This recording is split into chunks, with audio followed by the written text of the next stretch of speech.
বাবা অনেকদিন পর ছুটিতে বাসায় আসলাম বুঝছো। তা চলো তোমার জন্য কিছু মার্কেট করতে হবে আর বাসার জন্য কিছু বাজার সদাই করতে হবে। হ্যাঁ বাবা, তুই মেলাদিন পর বাড়িতে আইছিস, আমি অনেক খুশি হয়েছি। তুই আমার রত্ন। এই যুগে এরম একটা সন্তান পাওয়া আসলেই সৌভাগ্যের ব্যাপার। আরে বাবা তুমি কি বলো, তুমি অক্লান্ত কঠোর পরিশ্রম করে আজকে আমাকে লেখাপড়া করাইছো দেখেই তো আজকে আমি এই অবস্থানে।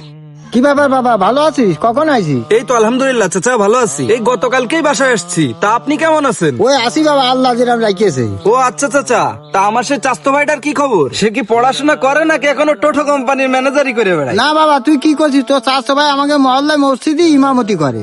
আরে কাকা, এখনো সেই মাদ্রাসার লাইনে পড়ে রয়েছে? এই করলে কি আর পেটের ভাত জোটে কাকা? কি বলিস বাবা তুই? পরের বাড়ি দাওয়াত খেয়ে বেড়ালি, ভাতের অভাব হয়?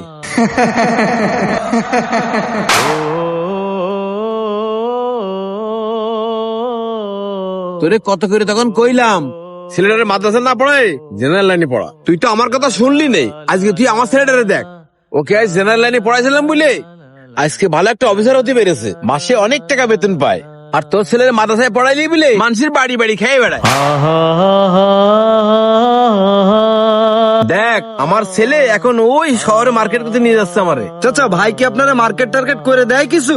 আরে ওর ছেলে ওর কি মার্কেট করে দেবে? ও নিজেই তো চলে মানুষের দান সৎকার টাকায়।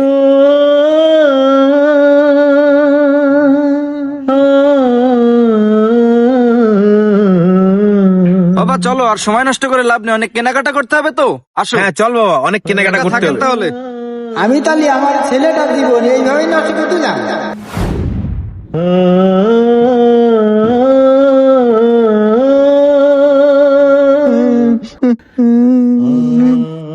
কি ব্যাপার আব্বা, তুমি এখানে? বাবা তোর জীবনটা আমি নষ্ট করে ফেলেছি বাবা, তুই বাবা আমার মাফ করে দিস বাবা। কি ব্যাপার আব্বা, কি হয়েছে তোমার? তুমি কাঁদতেছো কেন?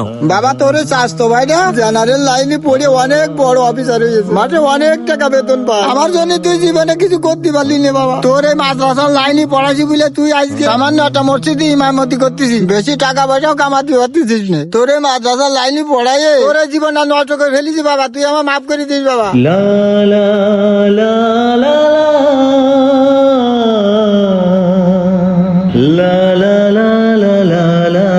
আব্বা তুমি এগুলো কেন করতেছো?